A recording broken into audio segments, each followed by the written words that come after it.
just the stream is live. Sure. All right, cool. Is Eric on? Not yet. Okay. Not yet. He just Not called. yet. He said he was going to call right in. So no worries. All good. All good. So Shit. I am going to start sharing this out. I can't find my picture. Where the hell is my picture? Oh well. That's all good. We'll Yeah. if you can find it, text it to me, and then I'll throw it up there. All right, But cool. if not, don't stress too much about it. Yeah. How you been, man? I've been good, man. I've been good. I just got over COVID last week, which was Really? Yeah. It wasn't fun.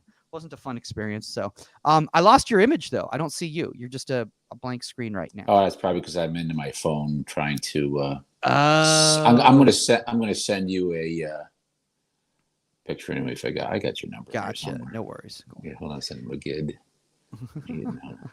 All right, cool. Oh, look, here's Chad Prickett. Is he? Hey, Chad. Yes, indeedy. Yes, indeedy. Guys, if you're new to this is Inside the 18 Goalkeeper Podcast. We're going to be starting in about 10 minutes or so. Actually, 6 minutes or so. We're just getting everything set up right now. Hey, Eric, how are you, sir? Good. How are you doing, Michael?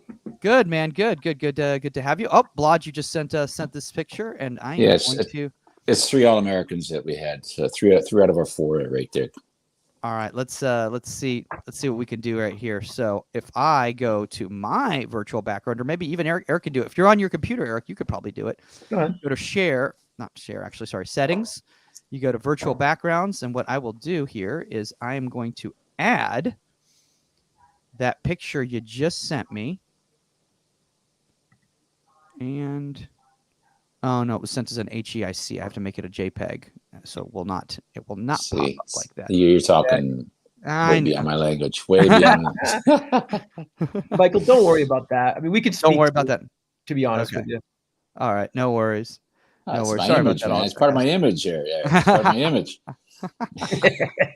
Whatever that may be, right, Paul? Yeah, it's changing constantly. So no, I was just telling Eric. I was just telling Blodgett that I just got over COVID last week, so that's what's been up with me. He was like, "Hey, what's been up with you?" I'm like, "Well, I can smell and taste again. So that's good. That's a good sign." Yeah, how was that? How was that not being able to smell, man, and taste? It must have sucked. I didn't lose the full senses, but I lost enough of it that it was definitely like I'd eat really salty or really sweet foods or spicy foods to like taste anything. I literally poured like chili oil all over everything to like have like any sort of yeah, it was quite an experience. I'm not gonna lie. How was your health besides the tasting and smelling? Were you all right? Were you bedridden? Day 2, day 3 were rough. Day 2, day 3 were rough. Yeah. Everybody's like tuning into this. They're like, is this a COVID podcast? Yeah, no, it was an experience for sure. I mean, I don't wish it on anybody, and I'm pretty healthy. I mean, I've had all 3 shots, and I'm not that old, and you know, man, you never know. Everybody's got different. I've got one friend who still having breathing problems, you know, and it's sucks. like, yeah, it's funny, and they're a pretty healthy person. So you know, in their 30s. So it's like, you never know. How old are you? Know. Me? Yeah. I am somewhere between the age of 35 and 7. No, I'm 42 now, I think. Are you really? Yeah. Gotta get the calculator out. Well, you see, gotta get the calculator out. Yeah. The good thing is you still act like an 18-year-old, so don't worry about that, man. Well, it's living in California, right? That's the way it works. For sure. That's for sure. Guys, if you're new to this, we're going to be starting in a few minutes right now. Inside the 18 Goalkeeper Podcast. Shout out to all you guys watching on the Union Sports goalkeeping community, on Pro GK Academy, all over the place right now. If you guys have any questions or comments, put them in the comments section. We're talking goalkeeper culture today. Let me just keep setting this all up here. Eric, I got your other image that you sent. Yeah, the difficulty sometimes is with images when it comes to presenting them is that if the font is too small, it's very difficult for the audience to read it sometimes. Honestly, it's funny. When I read your reply, the oh my goodness moment kicked in for me. Like, Eric, like I complete afterthought on that one, Michael. My apologies, man. Oh, all good. No worries, man. It's all good. It's all good. We're gonna have fun here, and unfortunately, Omar's with the first team right now, which is good for him. That's great. Yeah, it is very good. Good for him. So he's with the first team right now. So I guess how's Saskia doing, going from a Bruin to a Trojan? It's weird. Tell you Yeah, what, I it's like bet. becoming it's like going from being a Met to a Yankee. You know, I was it's a I was weird. actually doing a baseball a- reference myself, Michael. Red Sox to Yankees in my mind. Like they're from what I mean, that was understand- what I was gonna do, Red Sox Yankees right there, but I was trying to think the same city. So I was like, Yeah, right. Yeah, yeah, I but mean, I could have Ruth, said Jets Giants, but let's be honest, that's not really a rivalry. So yeah, but Ruth went from the Sox to the Yankees and did great. So Saucy's going to do the same thing. yeah, no, it's just she's she's excited working with Jane over there. She says it's a good environment so far. Good. And it's weird because I was like, oh, I'm like this spring season seems really short. She's like, yeah, that's because last year was like an actual season. Oh, it's, We were playing like North Carolina. I was like, oh yeah, that's right, because it was so a split now season. Saskia's blonde. Is that what I see? Is that did she Oh, change her hair boy. color? I will have to see that when we come on camera. I have not seen her in a few days, so we will find that out. We will find that out. I'm interested. Yeah, we will find that find that out. Yeah, and it's so funny because I was trying to think of a good time for us to do all of this, and Champions League just gets in the way of everything. I know. It's insane. I got it over my shoulder. Yes, that's what a lot of people do. Guys, if you're watching the UEFA Champions League right now, Villarreal versus Liverpool, you can do that and listen to this show. What you can do is just turn off the audio on your television. You don't need to hear the broadcasters in any way, right? You don't need that. There's no reason to have that. Paul, you know what you could do? You can get the TV on in the background of your shot, like right over your shoulder, so we can watch the game while. Yeah. Nobody would be paying attention to me then. I know I wouldn't. I mean, well, I missed the game yesterday. I didn't catch the Man City match with Real Madrid. I had to work out. I had to go train in the gym because that was the only option I had was that time, and it's really hard to watch and like work out like. Otherwise you're just sitting in a gym watching TV and you're like, that's kind of defeated the purpose of coming here. Really shouldn't. What a game though, too, huh? It's what it looks like. It was 4-3, right? Yeah, 4-3 final result. Really good goals scored too. Yeah, I'll have to check that out. Still disappointed that Chelsea wasn't able to pull that one out. I really wanted to see that matchup, but that would have been 3 out of the 4 teams would have been EPL if that had happened. So wow, I guess it's good to have a little bit of, for lack of a better term, parity in the Champions League. I suppose so. Yeah. All right, guys, we will just get this going. All right, here we go.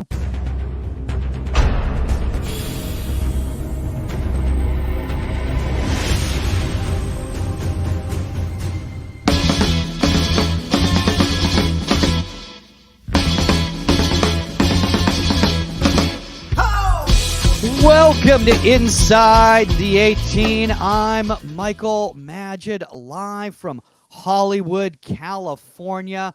With me, no 99 World Cup winner Saskia Weber because she's busy in spring season exit meetings over at USC Women's Soccer. No Pro GK Academy himself, OMAR Zini, because he's busy big timing it with the first team at LAFC, probably picking up cones and vests. But instead, picking up the slack for us, we have the United Goalkeeping Alliance themselves. We got Paul Blodgett and Erik Eisenhunt of United Goalkeeping Alliance. Erik, I finally figured out how to say your name properly. Hey, man, no worries. It's funny. I didn't even identify it either. Someone else sent it to me saying, look at this. And I go, oh, man.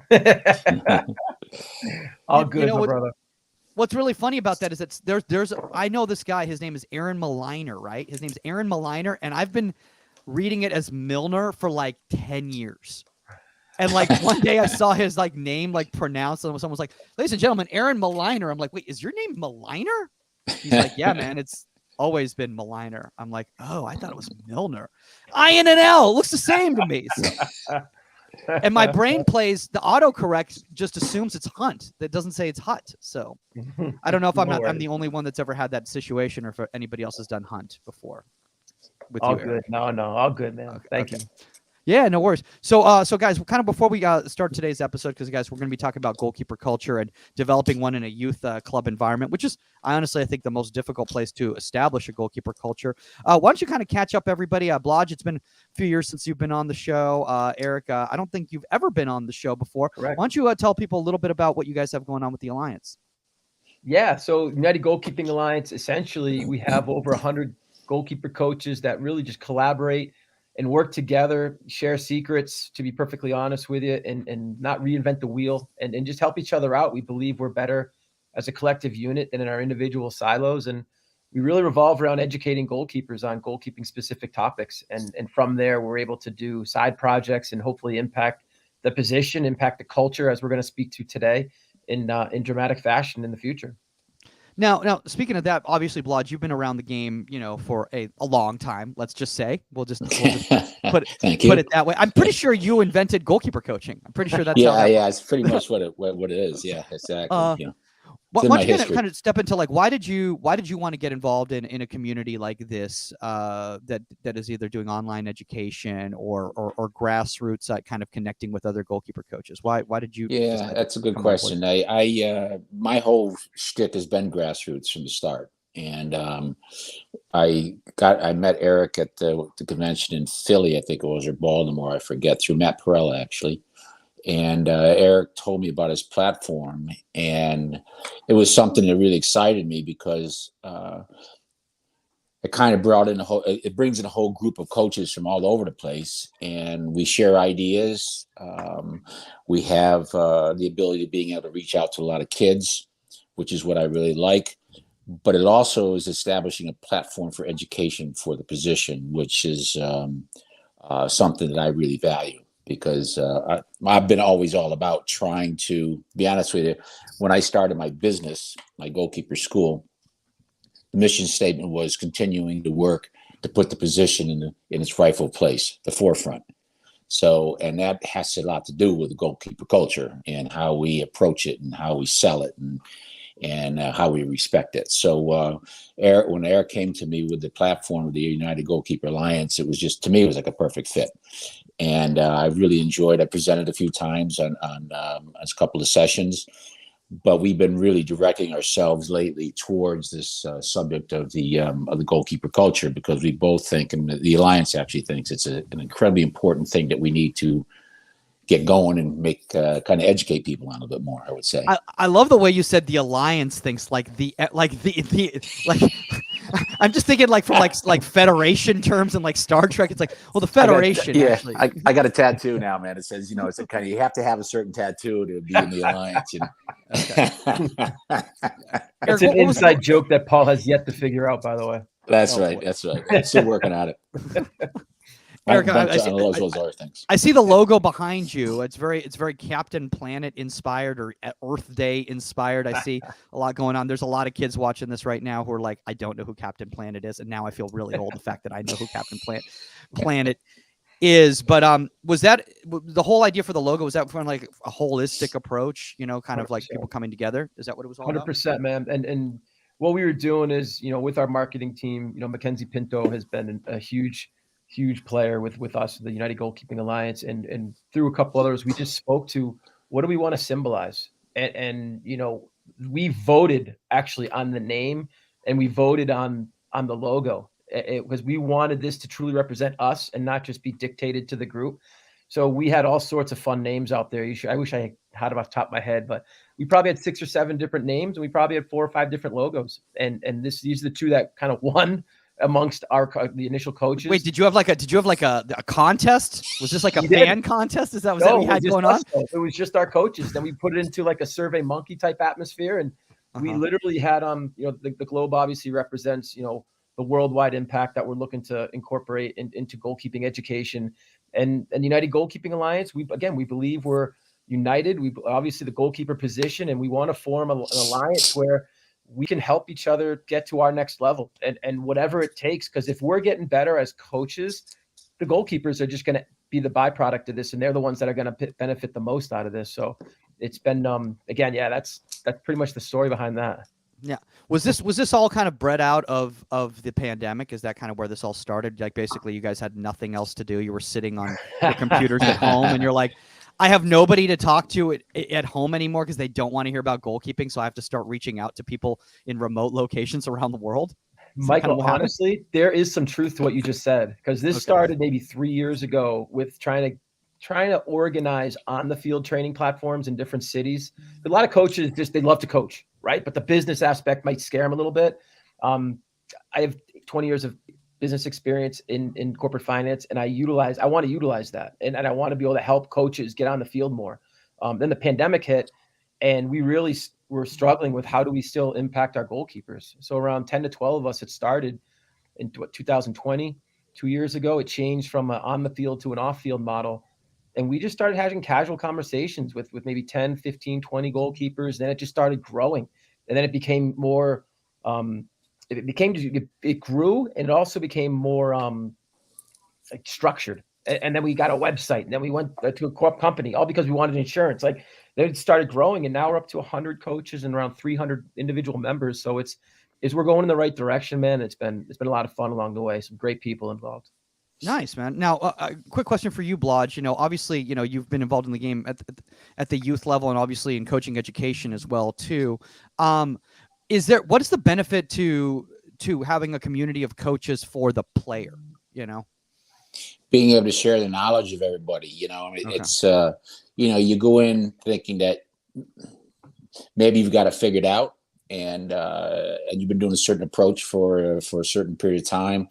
And then all of a sudden you hear all these different opinions and thoughts and experiences of other people who are involved in the alliance. And you go, wow, there's a lot. It just kind of expands your own awareness of what the position is about.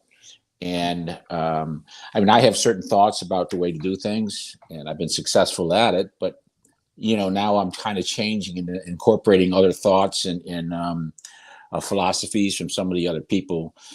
Because they're really good. I really respect the people that we have involved with the Alliance. The goalkeeper coaches are fantastic.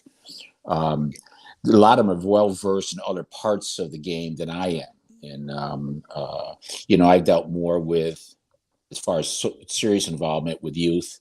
I've been to college level, obviously, and I did some pro stuff. But to me, it's all about, I've always been involved with more like the younger kids and developing the technique and that type of thing. So to have these other people around you has kind of made me a better coach, to be honest with you. Yeah. By the way, your fan base is all here, Blodge. There's just what's up, Blodge, like all over the. I'm sure, Eric. I'm sure there's some comment for you eventually. No, I'm behind the scenes, man. I'm cool. Hey, everybody. Hey, everybody. Love you all. It's funny though, because when you're talking about the alliance and the community, I want to really stress something right now here is like, you're seeing three white looking guys, all on camera right now. And you're like, oh, there's a lot of diversity and inclusion in this goalkeeping alliance community. That just happens to be just complete coincidence right now, guys. But Eric, you do have there's a lot of people from a lot of different backgrounds that you've brought into the alliance. Yeah, I want to say we have 9 countries represented: Spain, Italy, Scotland, Ireland, Canada, US. I know I'm missing a couple in there. We're represented in, I want to say 30 something states where we have coaches, and really and even from a male female perspective, we have some great female coaches involved. I mentioned Mackenzie Pinto earlier, and Kristen Russell, Amanda Forrester. Like we have a lot of diversity. I think that's the best part, because knowing this position and knowing the game, knowing how diverse it is in different parts of the world, and how there's not one correct style, so to speak.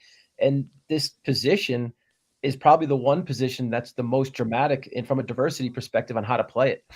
Even from what your characteristics are. A 6'4" goalkeeper is going to play the game much different than a 4'6" goalkeeper, right? And wait, 4'6"? Where did you find a 4'6"? I want to know where. I was talking to know where you found this 4'6". Oh, okay, I thought you meant a full-grown 4'6" goalkeeper, and I was like, man, I thought I was small. Yeah, Eric found the smallest goalkeeper in the world. He can really jump, by the way. He can really jump, by the way. That's right. A lot of short jokes with some of our coaches in UGKA I could mention right now, but I'll leave that nameless at the moment. So let's hop a little bit into this topic right here, guys. And today's topic is going to be discussing how to establish a goalkeeper culture in a youth environment. Two of you obviously have been involved at the grassroots level. That's a good thing that Omar's not here because he would have no idea how to do that. He's like, I don't know. He's like, youth, you mean 21? No, not 21.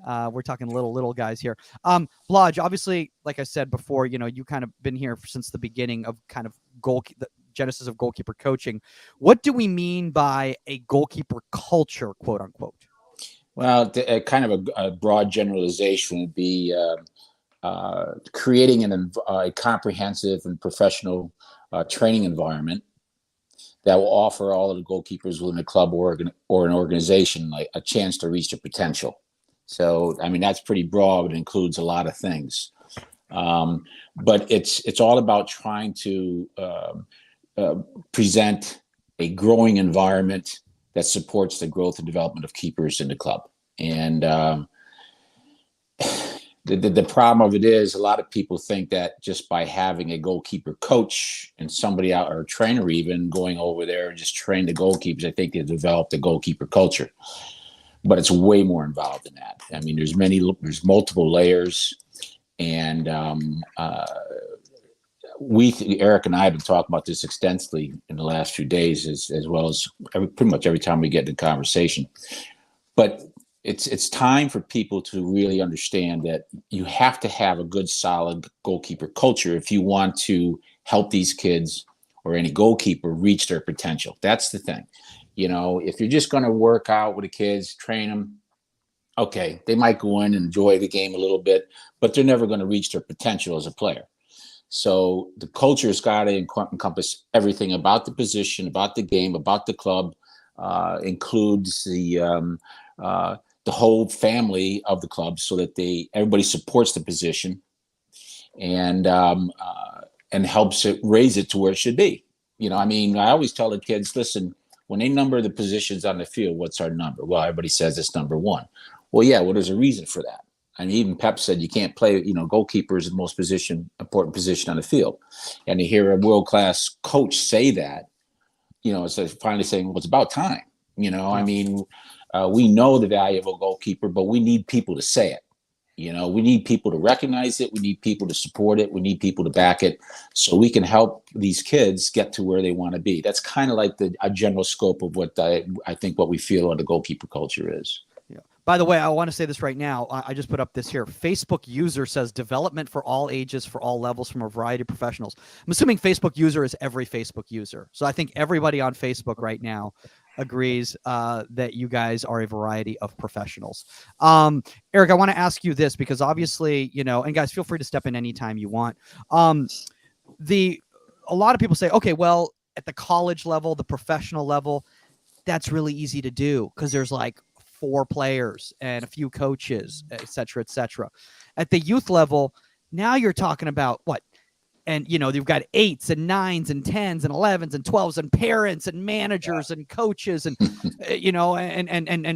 and nannies and all sorts of crazy stuff going on. Right. And they're all at different levels of ability. Right. So how do you bring what Blodge is talking about with that culture to that type of an environment that's so all over the place? Yeah, that's a great question. And truthfully, Michael, one of the things that we focus on, and I believe Tony Elliott has been on here before, he did some great work around the 5 elements of development. It's not just the technical training down the other end of the field, right? There's the tactical focus, there's the psychological balance, there's the physical growth, and also the social/leadership component to it. And every level has that, but it's at a different level. There are different levels within that level. And I truly feel that if we can educate, if we can stay, because again, even if it's there at the grassroots level or if at the pro level, there's still a next step for them. So we're always trying to get to that next step with whichever level we are. And if we can work with those 5 elements and not just work on the technical component, loneliest position, and how is a 10-year-old going to take it when the ball goes through his legs and, a coach has that blunder in front of him, there's a yelling there. That kid's going to throw his penny and gloves on the floor and probably not going to play again, but can we help them with that psychological balance? That you look at the college game now and you look at, a completely different topic for another day, but you look at the mental health issues that are occurring in collegiate sports right now. And we can be not just in soccer too. 100% correct. Yeah. So it's needed, and I think we need to be able to put a spotlight on all of these elements and help develop that. But it starts with the education. Like, people need to understand the why as to why they're developing a culture and why we're helping this individualized position, because it is so unique to all the others. Blodgett, I want to ask you this, because obviously there's been, throughout history, there's been a goalkeeper culture in New Jersey, and I could say that, you're part of that, Mulch. There's a lot of people that were part of kind of like, that foundation for goalkeeper culture in New Jersey. Do you think when you're in an area that already has a history of developing goalkeepers and understanding how important the position is, it's easier to come into a new club and be like, hey, this is why this is important, as opposed to, let's say, some random place like Idaho or something? No disrespect to Idaho, but not the same type of goalkeeper culture. Yeah, I think that the history plays a big factor.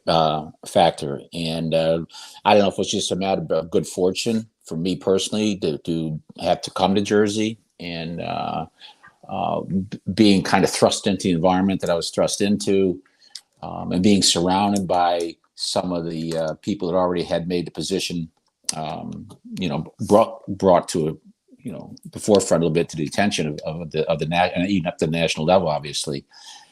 But I think it was just like how's the word I'm looking for? It was just like kind of a union of everybody kind of coming together at one place at one time in Jersey that seemed to all have the same idea about the position, and let's really go after it, But when you get to other places outside of like New Jersey, or maybe in California, or some of the other places that were hotbeds for soccer, some of these places really have no idea what to do, how to develop these kids. I think, Eric brought up a good point. It goes way beyond just the technical training.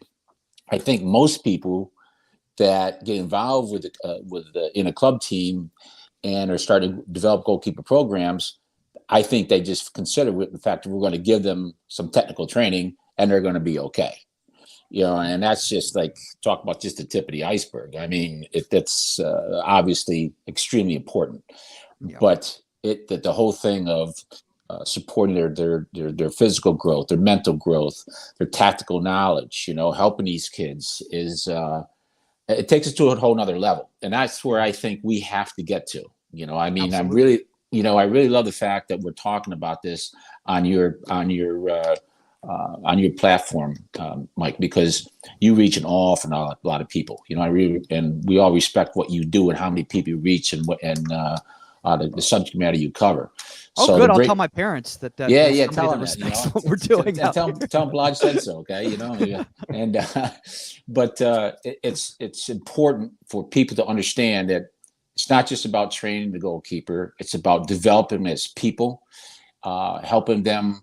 It's a holistic approach. Let's develop the whole part of it so that these kids come out of it having an experience that they're going to enjoy. Like, absolutely. One of the things I always say is, like, I don't care if you're not going to play at college. I don't care if you're not going to go on pro. I don't care if you're not going to be a national level goalkeeper, but you're playing a position now. So why not let us give you all the tools, all of them, to help you enjoy it, have fun, and have the experience that you want to have. And we're not doing that collectively. And I want to throw this up here real quick, Blodgett, because this is a really good point that's brought up from and Eric, I'll ask you about this because this comes from Colin Etches in the UK, and he says, "Good day, Michael." That's how you know he's in the UK. And he says at the recreational level, obviously, as kids being in goal is almost a booby prize. It's where they stick kids with less talent at the recreational level. So until we respect the keeper from when we first pick up a ball, it will always be the same. And he's talking about in the UK. And he's asking, is it the same in other countries, or is that more just specific to the UK, in your opinion?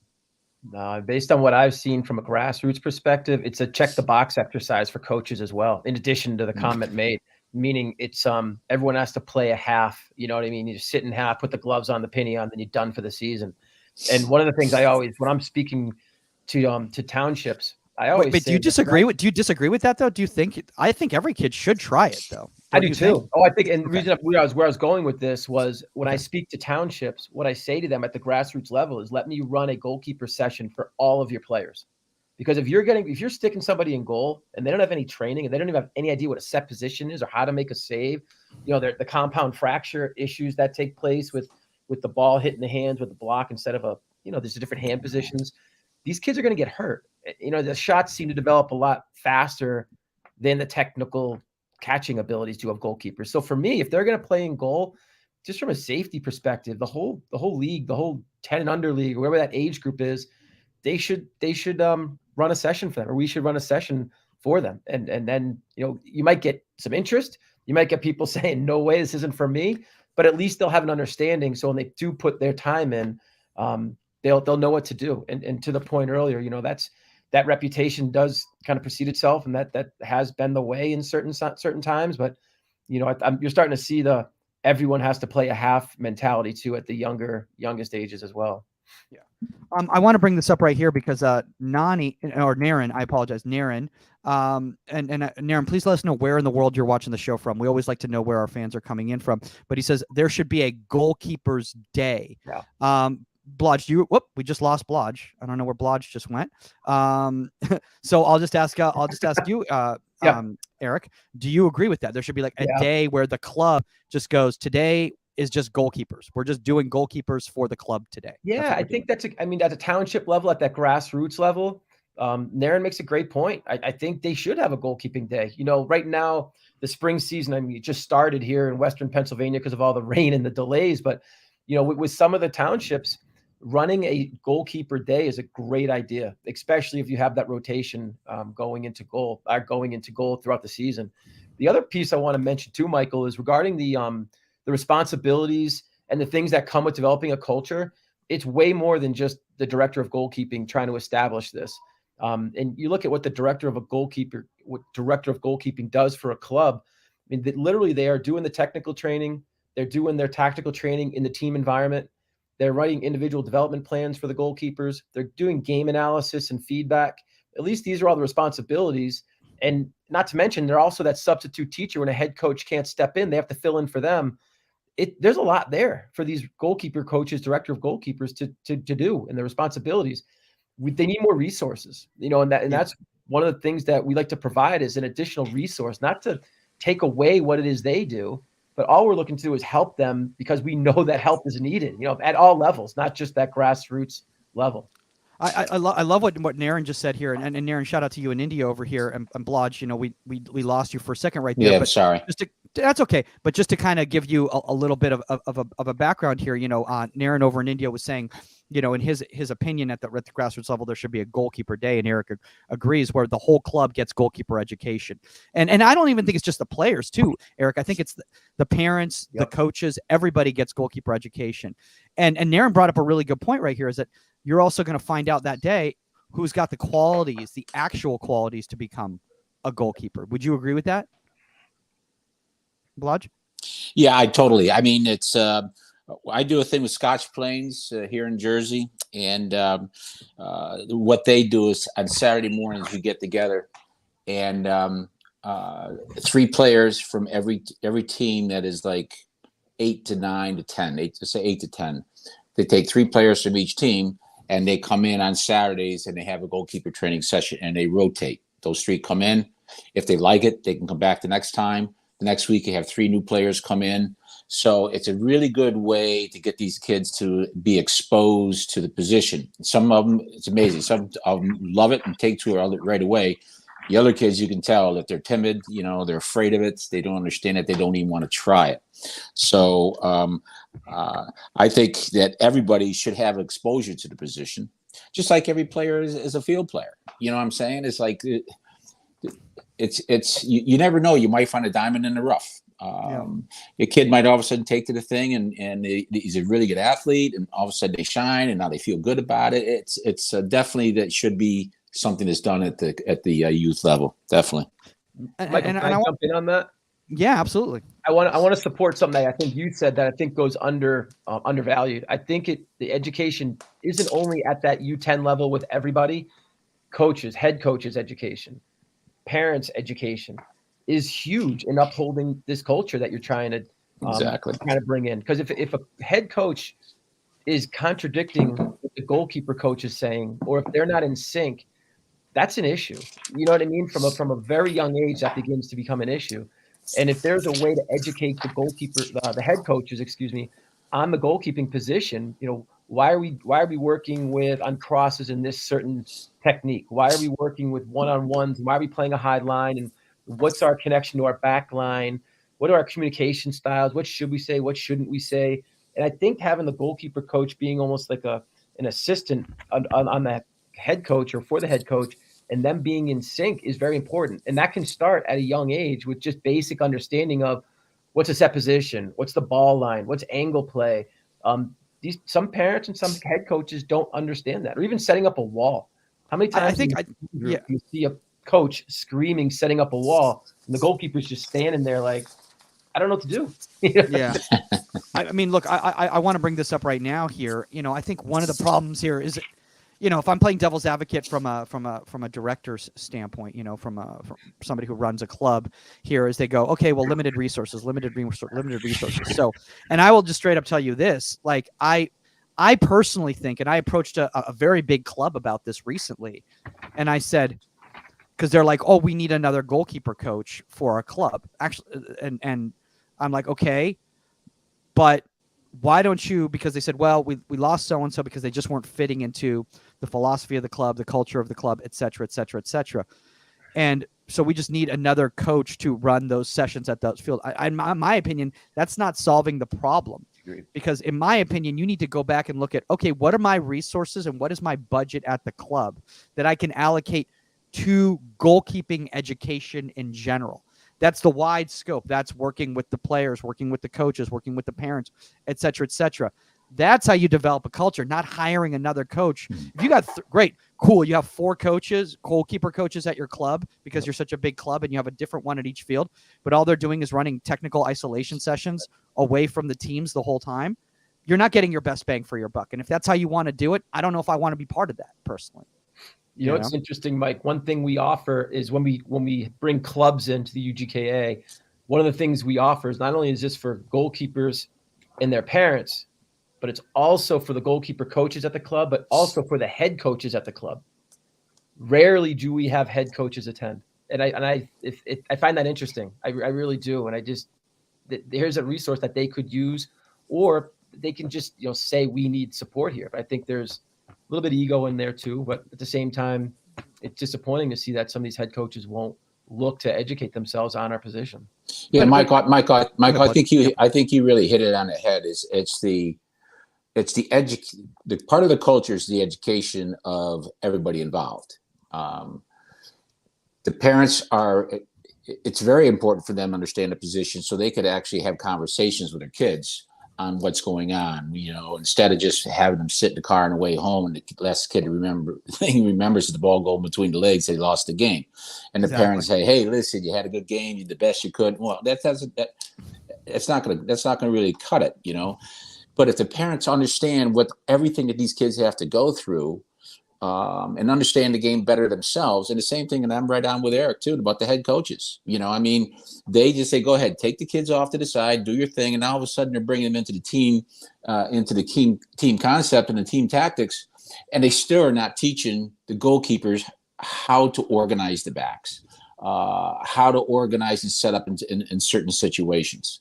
And they said, now when it occurs in the game, all of a sudden something happens. So why didn't you set up a better against the corner kick? It says, well, because we never really practice it, and it seems to me we have to educate everybody on getting the things to where it's supposed to be so that this position can raise up and be accepted to where it's supposed to be, that these kids can enjoy and understand the game, and the parents can understand the game, and the coaches can better understand the game and understand what these kids are going through, maybe why they're faltering, instead of just sort of, negative reinforcement and that kind of thing. What bothers me is the lack of interest on the head coach's part about the position. I don't get it. I'm sorry. I don't get it. They just figure we're going to hire somebody that's going to come in. Maybe has a reputation and they'll do a good job with the kids. Maybe the kids enjoy them. They enjoy the training session, but are the kids getting the benefits, the maximum benefits from the club, from all the aspects of the club, all the coaching, from the head coach to the goalkeeper coach to everything? so they can once again, use the same word over again, reach their potentials. It's frustrating. I got to be honest with you. It's frustrating from a goalkeeper point of view. So I want to bring this up right here, and let's see if this we'll add this to the stream right here. So can everybody see this right here? Yeah, it's good. Yeah, Eric, I like the bright colors. You got a very, it's making me want Jamaican food right now. Is what's going on right now? Right now, there's somewhere. I haven't had lunch yet. I'm starving here. So I'm having lunch here. Eric, why don't you kind of walk us through what we're going through here? Because obviously you got these different levels. What do you mean? What are all these different levels here? Is this kind of a blueprint for how to establish the culture from like stepping in day one at the club? No, not necessarily. It really is just a self-analysis tool. So when we meet with a club, when I meet with the club, I'll put this in front of them and just ask them, like, where are you? Where in your? I don't know anything about your club, but I want to know more. So let's find a starting point. And then essentially presidents, DOCs, they need to be honest with themselves. Like the red down the bottom, very limited in anything they do, even the technical training down the other end of the field. And the middle is the middle 4, 5, 6, literally based on the due diligence that we've done. And we did due diligence with around 25, 30 clubs, ballpark figure. And most of the clubs were in the 4 and 5 and a couple in the 6, 7. We I think we had one club in 8, 9, and these were self-analysis. Like they did their own analysis, which was kind of cool on their own club. Now, if you kind of look at it, you have this, and then we're going to add something to get to that next level. So each level just adds something different. And if you focus on the green, like even level 8, mentorships to me is something that can easily be done in the club. And it's so valuable. Like a U10 hanging out with a U14 goalkeeper, just to talk, just to do a warm up with them. And it goes such a long way to establishing that connection. And just slowly go through those levels and you can see where we can help. And again, that's what we try to do. We don't want to be there to take anything away from anything that you're doing. It's not what this is about, because we know you're going to be limited. When I mentioned earlier, one person for the whole club trying to do everything. Well, can we help with a curriculum? Can we help with methodologies? Can we help with how to provide feedback? Can we help with all these things? And we believe we can. And whether it's just us coaches helping the other coaches in that club, or whether it's goalkeepers and parents getting involved, it's something that we can help with. And actually, Mark Duffield down there, being a wise guy, his club, Pittsburgh Hotspurs, they incorporate that, and they do an awesome job. Pittsburgh Hotspurs. I'll give Mark some props here, and Bill Bertner. They do awesome work. I want to say they're probably around that 8 level, that 9 level. They're one of the few, and that they were that club I was referencing. So I think here's one of the difficult things about this, Eric and Blodgett. I don't know if you want to step in, because obviously the clubs in the New Jersey area are massive clubs. You're talking about some very, very big clubs there. One of the problems I've found when I've tried to establish anything like this or approach clubs at the high ECNL level, the high, USDA level, MLS next level, that sort of a thing, is that they have so many friggin' kids and parents and managers and brothers and sisters that have ice hockey practice and ballet and all other activities. They say this is not realistic for us because of the sheer numbers that we have, and they all have different responsibilities. So what do you say to that, Blodge? Because I know you guys have been pretty successful about doing this at some very big clubs out there. Well, I think one of the things we do, not really so much a mentorship, but I like the word. Sometimes we mix up the groups of having some of the older kids and some of the younger kids get together, and we purposely have some of the older kids work with the younger kids just so that they can start teaching and guiding them. One of the phrases I always use: the best way to learn anything is to teach it. So if you got kids who are teaching things, then they're actually learning it better themselves. One other thing I see a lot that we do is that we talk to the parents. A lot of people push them away. They don't want to talk to them because they don't want to hear about how good their kid is to say, or something else, or a lot of problems, but that they might be having, or things that they don't like in the club, or things that they just don't like in general. But to me, that's important. I built my whole goalkeeper school on making sure that I was always open to the parents. They know they could come to me and talk to me, and if they had questions about anything they were doing with now, about their son or daughter, the struggles they were having. And I told the kids the same thing. I said, if you have a problem and you can't go to your parents, you can't go to your other coach, come to me. I'll help you, And I think that helps, starts filtering through the club. And all of a sudden now you're starting to develop a respect that people say, well, listen, okay, let's go to this program because we know they have good goalkeeper coaching, but we also know they're going to look after the kids. And I think that's huge. Yeah, to that real quick, that goes to the retention versus recruiting. Like from a club perspective, not only do you just not want to retain kids, you want to be attractive to goalkeepers. You want to be the goalkeeping. I believe you want to be a goalkeeping mecca, right? Like now, if you're able to provide those services Blodgett was talking about, that's going to attract additional goalkeepers, quality goalkeepers, hopefully to your club. And I'll argue anybody, if you have a great goalkeeper, if you have an okay goalkeeper, the team's skill levels around the same, that great goalkeeper, that team that he's on is going to have a much better success rate. And I firmly believe in that.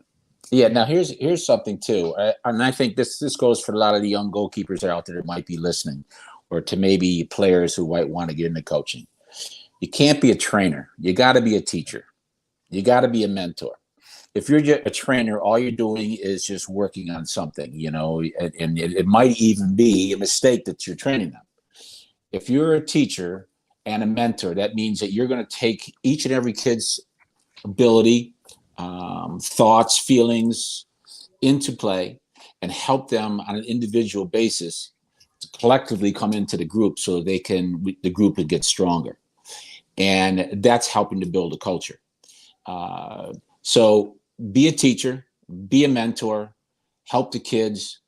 If you don't know how to help the kids, send them to somebody to help, or you yourself do more research so you can come back and help the kids in the situation. Like I can remember when I first started teaching in school, and I was teaching subjects that I didn't really study in college. Okay. I just got the job because I wanted to coach soccer and track. And I was afraid that I was not, they were going to ask me a question. As soon as they were going to ask me a question, I didn't know the answer. I was really afraid. After a while, I said, okay, I don't know the answer to it, but I'm going to find out. And we're going to discuss it so we can all understand it. So everybody has to knock their egos down a little bit. Don't think that they're the best thing since whoever to come in and train goalkeepers or the coach. Understand that everybody's going to have some vulnerability. Accept that. And if you don't know something, research it, find it out, and then learn together. That's another way of building relationships, which is also part of building the culture, I think. Yeah, and Blodgett, we speak about this a lot too in regards to like providing a safe place for goalkeepers to train and to fail and be comfortable failing. Yeah. Tell goalkeepers all the time, like, you're going to fail in the next hour when we're working out. It's okay. Don't worry about it. He does that, or that person or that girl does that in the game. It's a totally different like response from coaches, from parents, from players, their own teammates. But we want you to fail, because if you're failing, you're outside your comfort zone. If you're outside your comfort zone, you're growing and developing. And that's what we want to be able to provide on not only the on the field, but off the field opportunities. Yeah, great point, Eric.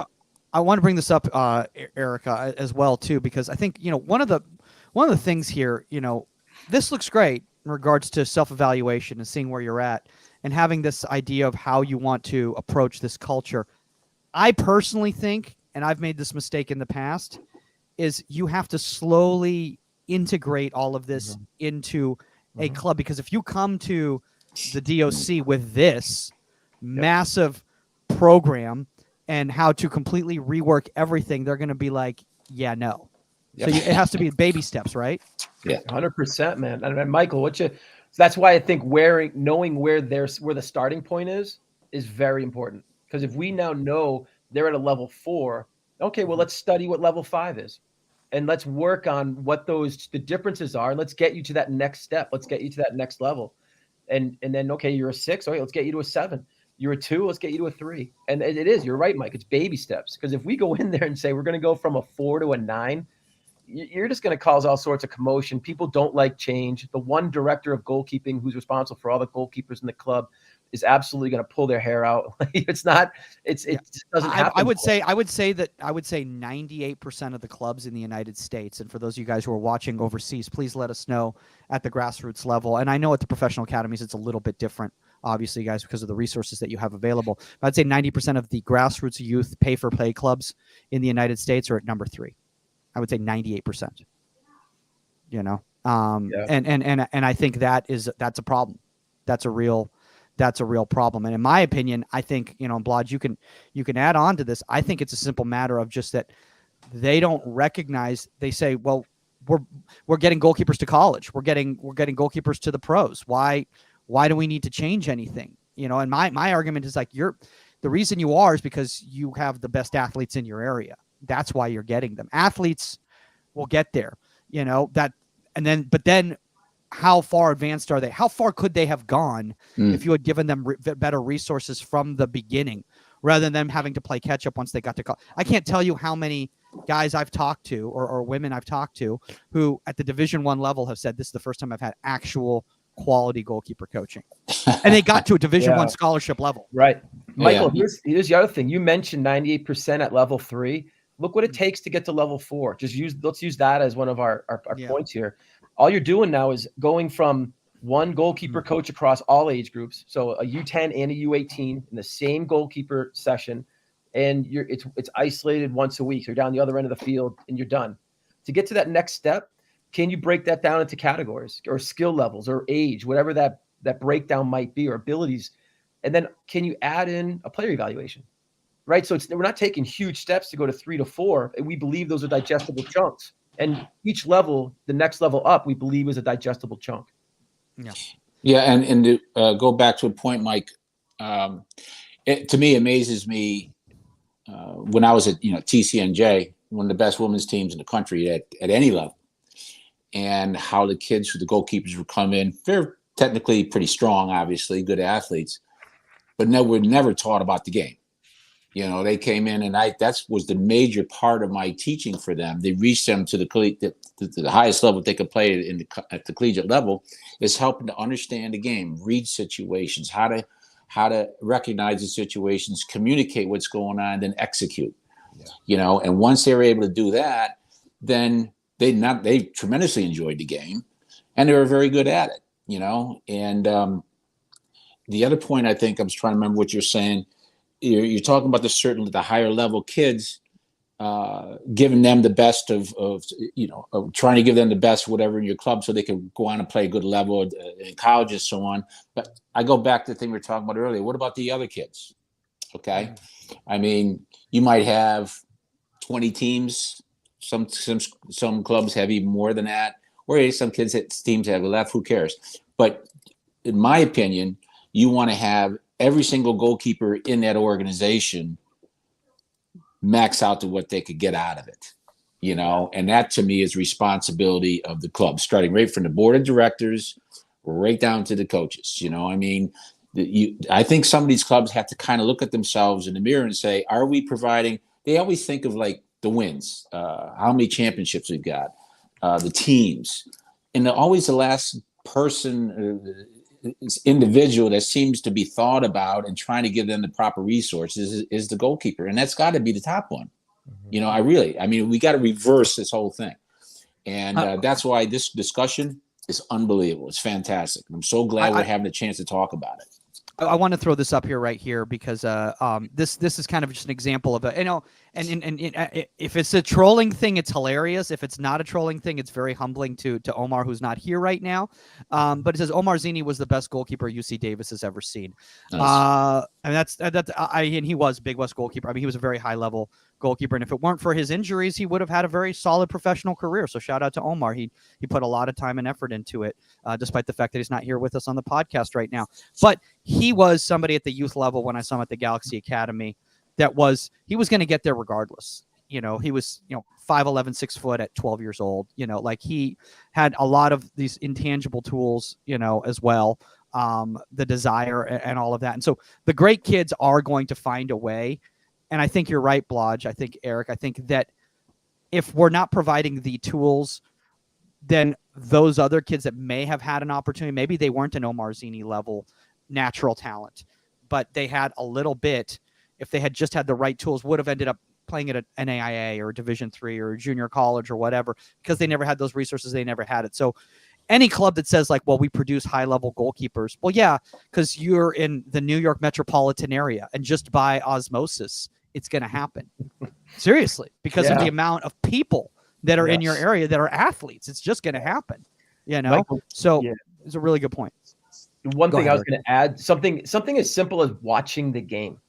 And I mean that with all sincerity, like just watching the game, not from a fan's perspective either, from a learning perspective. Because one of the hiccups I see when goalkeepers come to me in college, they struggle with film study. They struggle with watching and analyzing their own movements during the game. And it's their first time they've ever done it. So they're still looking at it as a fan or a parent's perspective, and not necessarily a coach from a coach's perspective, or how they can improve upon what they're trying to do, their performance.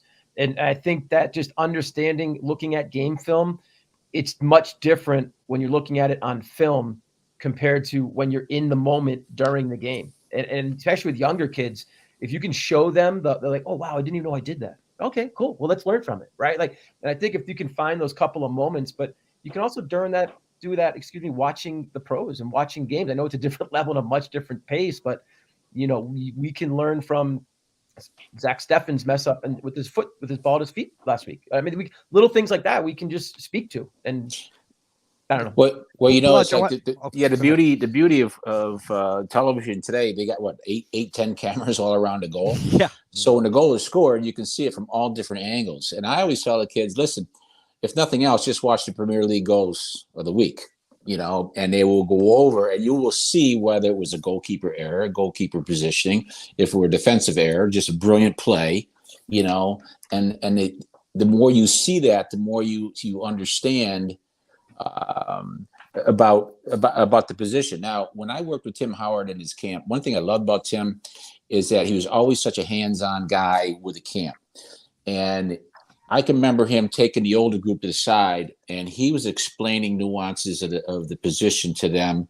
And he was calling out names of Chelsea players or other players that he played against and said, I knew when such and such was in this position with his body facing this way, I knew exactly what he was going to do because I studied him, you know? And that's what I tell these kids today. I said, listen, you're probably going to see a lot of these same kids over and over and over again. When you get to college, you're going to be playing against the same kids, 2 to 4 years at a time. You should study them, see what their strengths are, what their weaknesses are, and that way you can become, a more of an experienced player in certain situations instead of just sort of reacting and guessing and hoping, Yeah. So but a lot of people don't even approach that with the kids. They don't even try to get them. I also say go to a dollar store and get a dollar spiral notebook. Write down every goal that's scored on you after the game. Write down if it was your fault, team's fault, what it was, and then we'll talk about it. And because you got to learn from the game.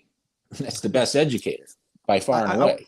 I want to throw this out here to Erica, with your corporate finance degree and all that business acumen that you have right there. And that's a simple matter of the fact is that a lot of the things that you're talking about, because then I'm going to throw this ball back out here so everyone can see. A lot of them we're talking about to get up to level 10.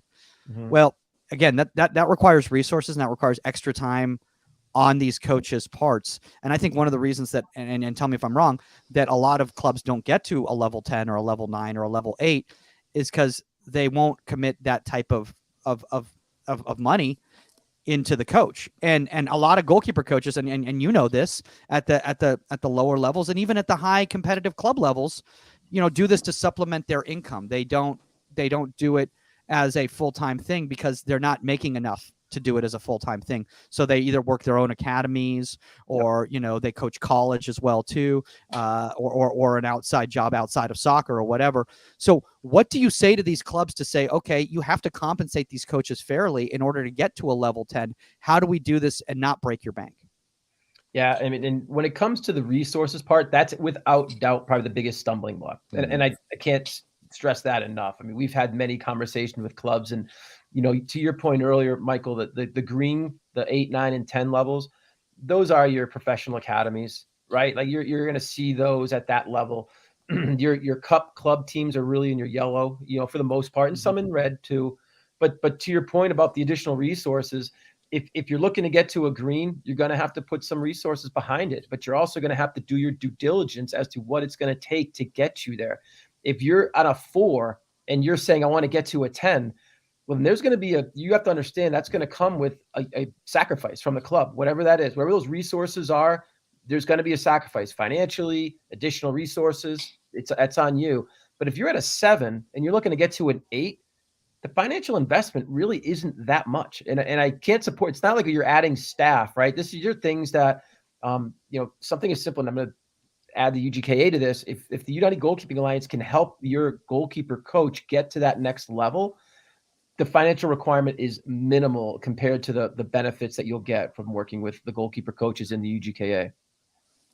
Gotcha. Now, Blodge, I want to bring this up here because this is a really good question. I'm going to get off of this right here. This comes from Mitch Freiling right here, and I think you could really help out with this. He goes, "Hi guys, great conversation. How can a parent approach this conversation with their kid's club without offending the club?" I know, slippery slope, right? Yes, it is. Well, first of all, I think a lot has to do with the hire, with the type of person that you're hiring as a goalkeeper coach. And I'm going to go back to the thing, are they a teacher? Or are they just a trainer?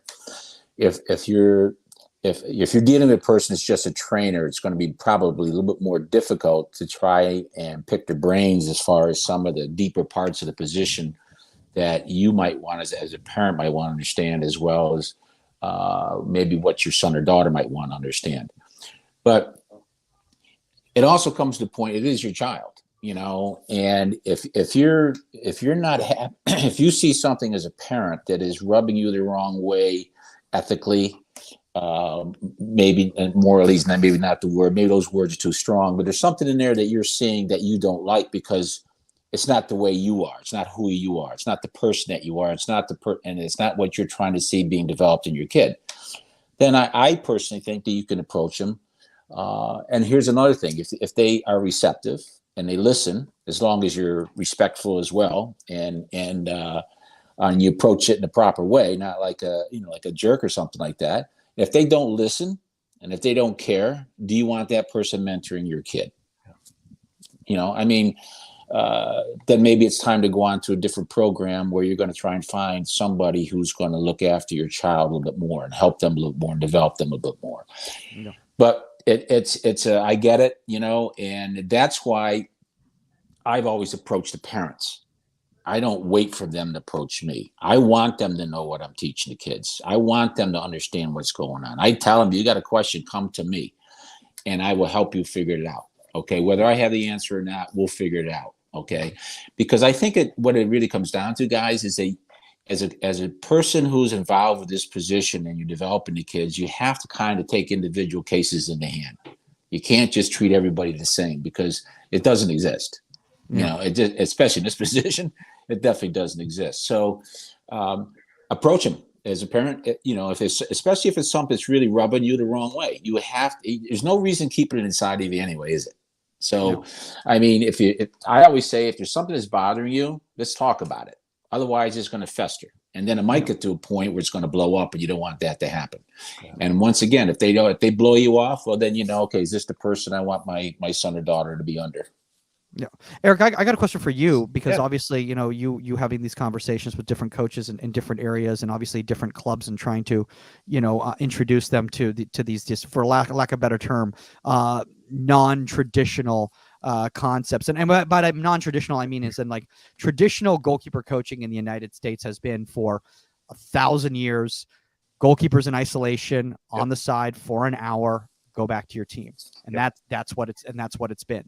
And obviously you're trying to introduce something different. You come into a new club. Let's say you, Eric, get hired by a new club to run the goalkeeper program at that club, and the culture is completely different than what you want it to be. Yep. How do you do this without offending the club and losing your job? Because I think that's the difficult thing, because, you've got coaches that have been stuck in their ways and it's worked for them, and the club's been successful. So why are they going to listen to you? Yeah. Well, first and foremost, I'd say that needs to be understood after the interview process. Like during the interview process, that needs to be addressed almost immediately. What's the culture? What influence can I have? What can I do to help? Here are the ideas I'm looking to bring to the table. And if you get through that, I think you're going to have that understanding already when you go to and meet the coaches and meet the goalkeepers and meet the parents. You should already be on the same page. If you're not don't have that understanding going into the first day, you're in trouble. I mean, you're just going to have people that are going to push back on you. Now, let's say you're there and that's where you are. I think you need to meet with, not only to start with the goalkeepers, obviously, but I think you need to meet with the head coaches and talk to the directors and just get an understanding as to what they're looking for out of their goalkeeper department. If they want just a trainer, you might be in the wrong job depending on what you're looking to do, right? But if they are looking for some of these changes, if they're looking for more support, or they want you to be more involved, that's a good thing. Then you can start getting into it. But I think you have to have those conversations. To Blodgett's point, if you're talking to the club and they're not receptive to anything you're doing, and you didn't figure that out during the interview process, or maybe they sold you a bag of goods during the interview process and then they have you to a contract, that's something that, do you even want to be at that club?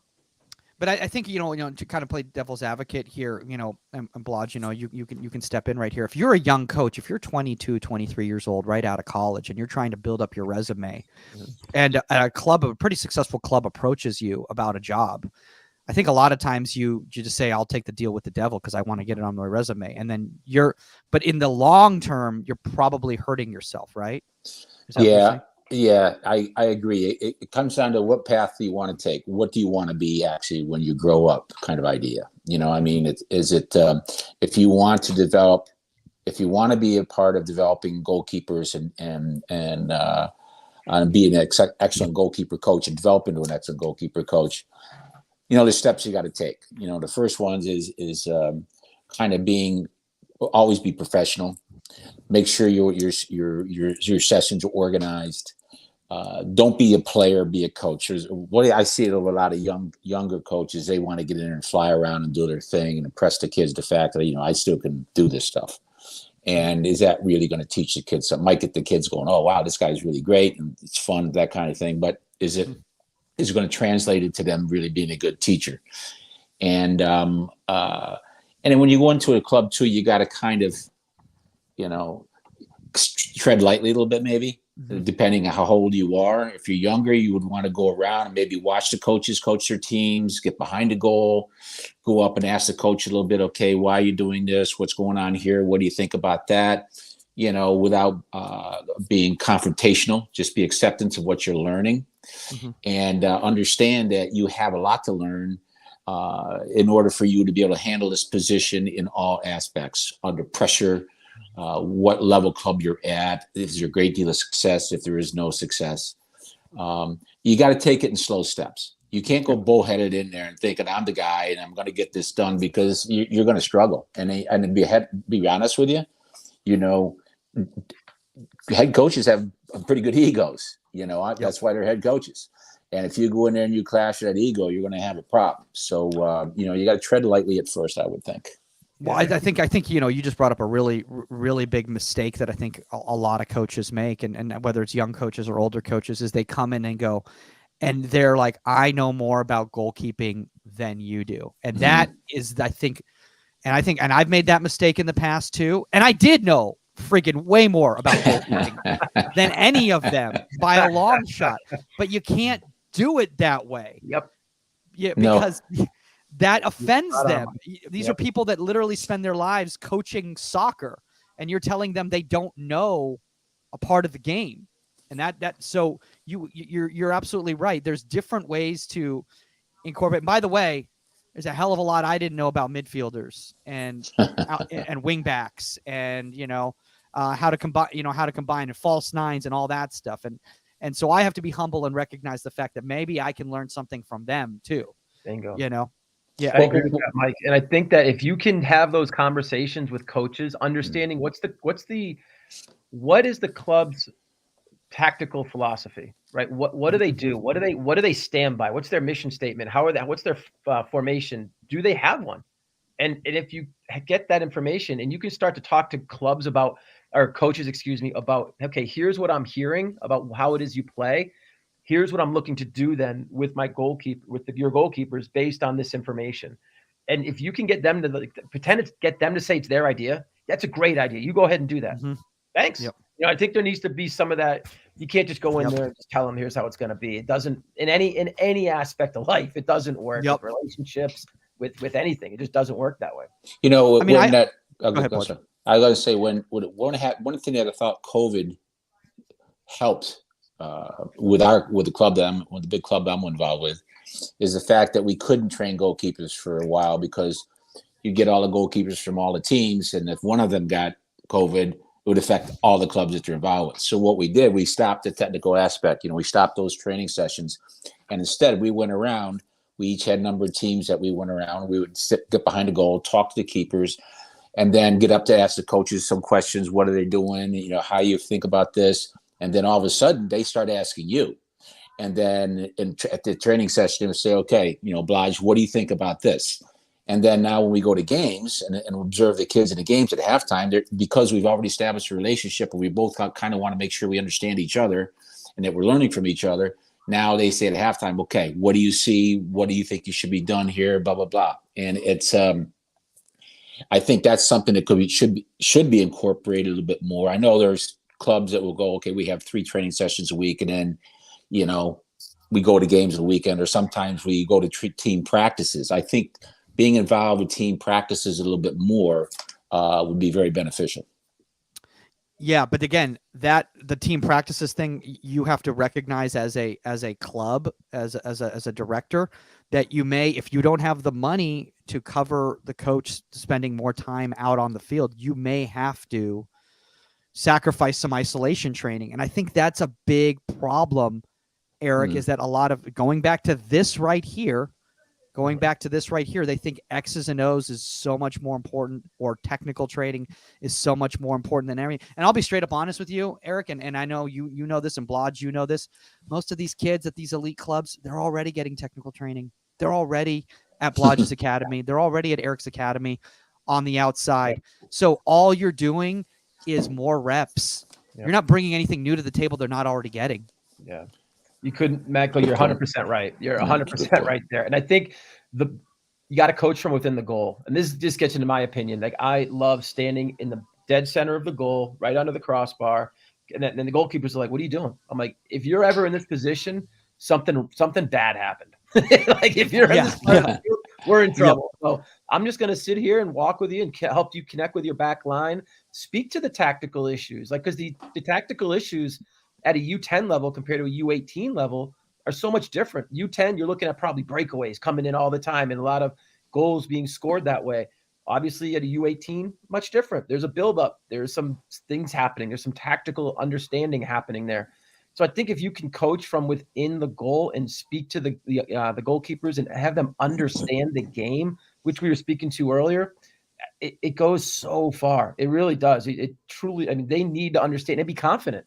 Because if they don't know what they don't know, they're leery. They stand on the line. What do I do? If you can sit there and talk to them during a tactical session with the team environment, and you can help them with basic commands for U10 kid, keeper, away, man on, turn, right? Little things. So they get confident saying that in a team environment. When the games come, hopefully that confidence stays and remains, and head coaches will see you train in that during their session. Hopefully there's some support there for when it happens in a game. The coach could say, hey, guys, listen to Joe, our goalkeeper. He's saying, certain things. And I'm using communication as an example, but I feel that if you can coach from within the goal, kids grow quickly and they gain confidence and an understanding that they never had before. Yeah. And I want to bring this up, Lodge, with obviously we're talking about a very big club. You're talking about a lot of kids that have different desires or goals on what they want to get out of playing soccer in general, let alone goalkeeping. How do you emphasize this type of culture? Because let's say you have a C team goalkeeper or a rec goalkeeper, they're going to have a very different competitive drive and discipline than the first team ECNL or MLS Next goalkeeper. So how do we balance that so that everybody get benefits from it and everyone is enjoying this cultural experience? That's a great question. The one thing that, I credit Lubosh Anson, the goalkeeper coach. He baked the director of goalkeeping for PDA girls and is with Rutgers, the associate head coach at Rutgers. He always starts off every session by saying, and he makes the kids repeat this: we work hard, we want you to listen, we want you to be good human beings. And every session he starts it off, and he'll start saying it, and then he say, okay, what do we want you to do? And make the kids answer it. So what that does, it doesn't matter whether you're 11-year-old or you're 14 years old. We're laying down the groundwork that this is what you're supposed to do regardless of what your age is. And that kind of levels the playing field right away. And then we hold them accountable through the session on whether they're doing if they're doing those things or not doing those things. So if nothing else, by setting a standard of accountability, and everybody steps up that level of accountability, then all of a sudden they're looking around at each other going, okay, I'm being held myself accountable. Maybe I botched up that technical aspect or whatever, but at least I'm working hard. You know, I'm listening, I'm trying, and I'm being a good human being. I'm helping out my fellow goalkeeper. So I think that goes a long way by establishing a certain level of accountability. And then all of a sudden, everybody's kind of, doesn't matter what age you are, even what ability you are, you're still on the same level because you're all doing the same thing. And I think that's a good base. Yeah. I love what you just said. Go ahead, Eric. And also, Paul, I think one of the things you can add to that too is, you know, if you do that technical training from a club perspective, group people not by age, but by ability. Don't worry about boys and girls. Just worry about abilities. And if you can chunk them in ability, and then also have a checklist. Here are the things you're going to need to do to get to that next level. It can't be just because you attended and you're here, you're better now, so we're going to put you up to the next level. You need to earn that. And I think if they have an understanding, to Paul's point, as to what it is they need to do and the culture is there, they're going to work within those guidelines to get to their next level. And if they don't and they're comfortable where they are, awesome, they stay there. Well, here's another thing too about being a trainer and being a teacher and a mentor. If you're just a trainer and you are not paying particular attention to how the technique is being performed and how they are finishing catches, if the finish is a correct finish, or are they off balance, are they unathletic in their finishing position? If you're not paying attention to those things, then you're not helping them master the technique properly. So they're always going to fumble and bumble with something, their technique. So then they're in a game now, and they're not confident being able to handle the ball with their hands at the age of 13, 14, where maybe now they should be. They're going to think more about catching the ball instead of what else is going on around them. So I always say it's very important to master your technique, perfect it, so you don't have to think about it. Then you just think about the game. And that's the beauty of our position, because we are by far and away the best spot of anybody, coaching staff, anybody. We're the best position to see the game, to learn it, and to implement things from where we are. So, you know, it's once again, you have to be a teacher. You got to be a mentor. You can't just be out there, somebody just training these kids. You got to know what's right, what's wrong, and how to correct them. You know, I want to say this though, you know, like one of the things that, and this is something that kind of changed my mindset, you know, as I matured as a coach, was the simple fact that I thought about from a time management standpoint. I was like, oh my gosh, like they're with themselves more than they're with me. They're with their team more than they're with me. So what's the best utilization of this limited amount of time that I have with these players? And I just realized, I was like, basic technique, things like that, like they can do that on their own. I just need to establish a culture where they want to go and strike balls on their own. Just like field players pass a ball against a wall and do things like the Techne app and all that, those sorts of things. They don't need me for that. I use this as so I try to run my sessions now more like active lectures, where like you're getting physical stimulation, but at the same time, this is a learning environment for you to learn. And then you can use all this information when you're in the game, when you're with your team, when you're by yourself, you know. Otherwise, again, like you said, it's just like I'm not using the time effectively. And I think I want a lot of young coaches out there to hear that, because anybody can write drills, put drills down there, put those drills out there. But is that really the most effective use of that time? You know, that's very good. I like that, Mike. And kind of the thing I have done is I create a sequence. For example, I'll ask for the ball back from you, Michael, with communication to my feet. And then I'll pass the ball across over to Eric, and I'll do a footwork pattern. I'll set. Eric will do a type of shot against me. I complete the shot, distribute the ball back to you. Okay. So in that little sequence right there, let's say there's 8 or 9 different elements that are all individual moments.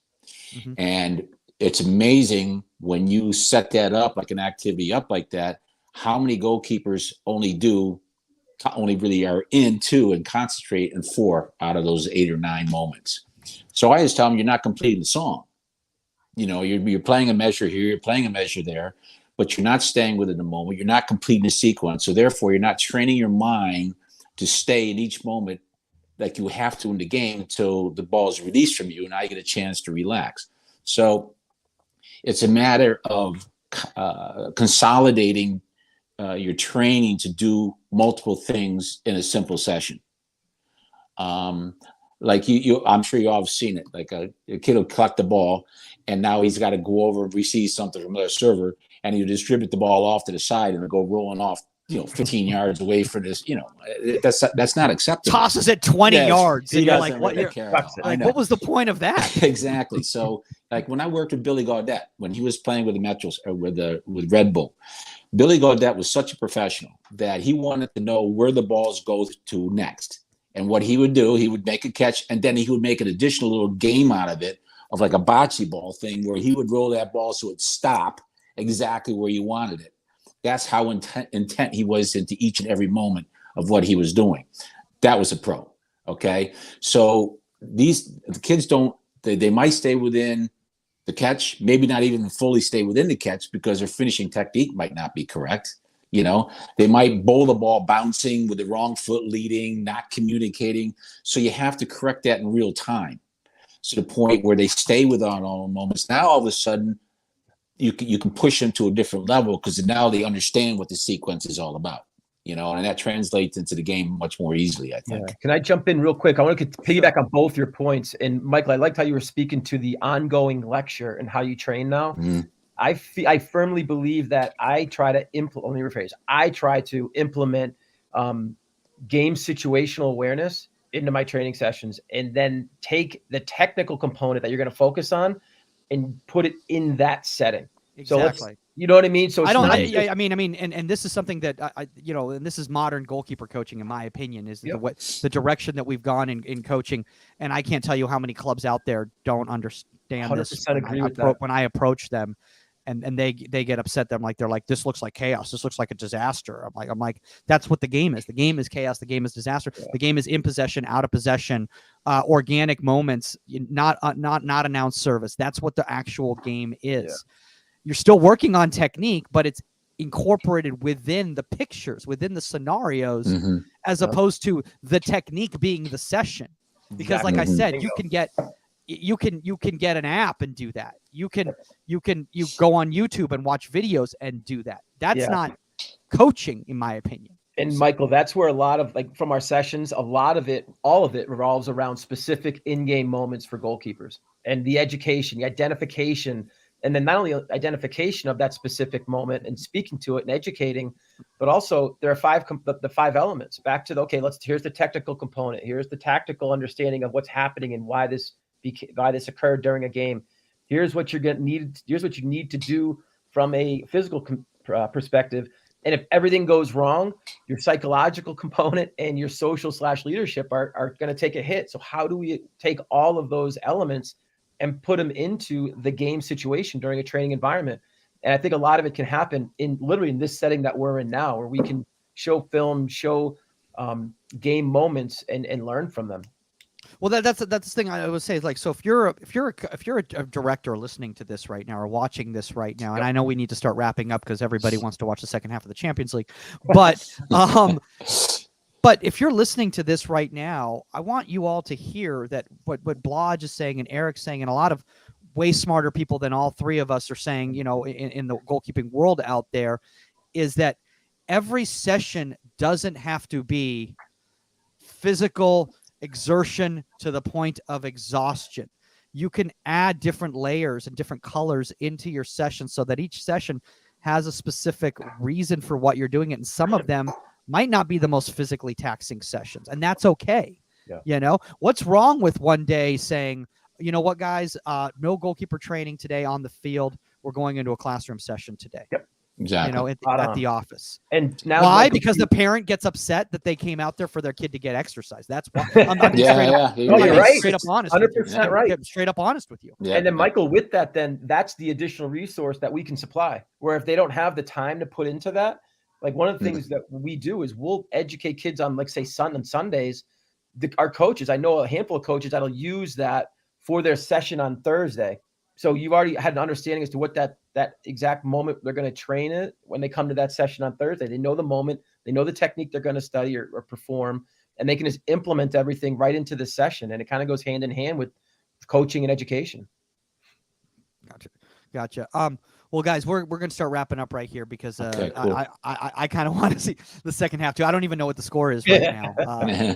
So I want to check that out. While we're wrapping up right here, guys, for anybody out there who wants to reach out to you guys, both of you guys are very accessible on social media. I know that very much so. Blodge, we got you on your phone, but I know you have a computer, so I know you can deal with that. Where's the best place for people to connect with you two?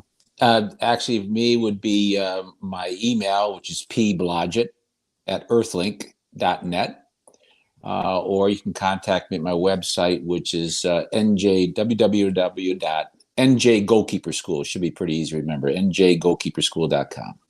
NJ Goalkeeper School. And Eric, what about you? Yeah, I would just tell you, go to Erik, ERIK, and then at United GK Alliance, as it's in the name on the bottom of the picture.com. So Erik at UnitedGKAlliance.com, or you can just go to on social media at United GK Alliance on Instagram, Twitter, as well as Facebook, and myself or one of our team members will get back to you. Yeah. And by the way, guys, I know a lot of you guys had different questions and we weren't able to get to all of them. I just want to let you guys know, let's keep those conversations going. For those of you guys that don't know, on the Union, there is an engagement forum, and we really want you guys to start keeping these conversations going, because it's one thing just to watch things and listen to things. It's another thing to actually interact in them. So guys, I really encourage you, if you don't know, check it out, the free Union GK community on all platforms. That's the link tree right there. I know it looks like that's like an Omar Zini fan page. It's not.